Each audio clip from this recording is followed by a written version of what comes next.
Today, we're going to break down what an interest credit is. It's one of the best ways for you to reduce your upfront costs when purchasing a property. So all this primarily revolves around closing costs. Now, I'm sure you guys have heard the term, you get to skip a payment when you purchase a property. That is, it's kind of smoke and mirrors. I'm going to break that down today. So what I'm going to start with is going to be an example. When you are a renter and you pay your rent on the first of the month, you are paying for rent for that entire month. So if you pay it February 1st through the remainder of February, you've paid for your rent up front to live in that property. Now, when it comes to mortgages, it's the exact opposite. You pay for the prior 30 days of interest. So if you have, let's say, a mortgage payment due on February 1st, you're actually paying all of January's interest.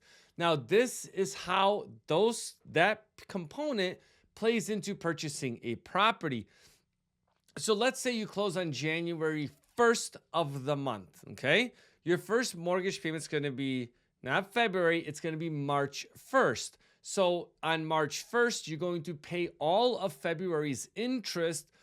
And this is kind of where the pieces that nothing's free in life comes about, is that on January 1st, in this example, you are actually going to pay interest for the entire month of January because you're prepaying it. Okay, so that's kind of like the baseline.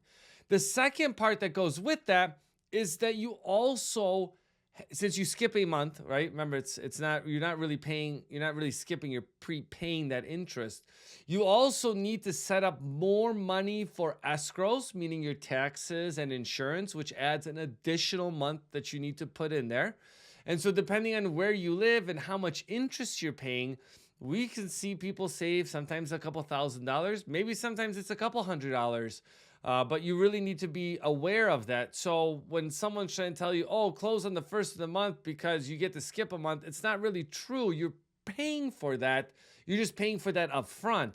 So, an interest credit is a credit the lender can give you for the interest. So your mortgage payment is due the following month instead of skipping a mortgage payment. So it just puts more money in your pocket up front.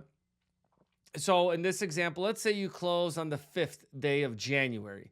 So a lender would technically give you 5 days of interest if you wanted your payment to start February 1st.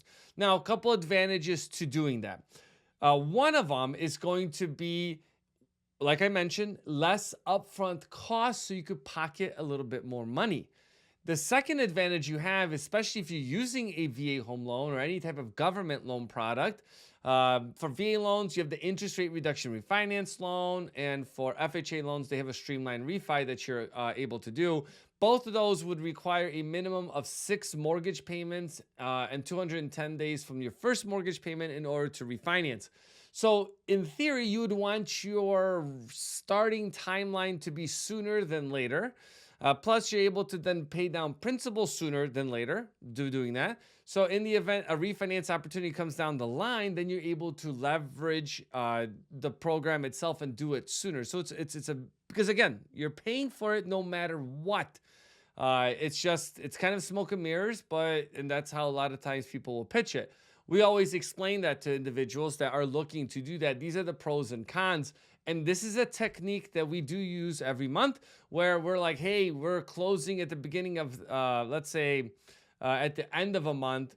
And that would then automatically trigger for the following month for the payment. We may adjust closing dates based on when someone is closing and how much cash they actually have available to them.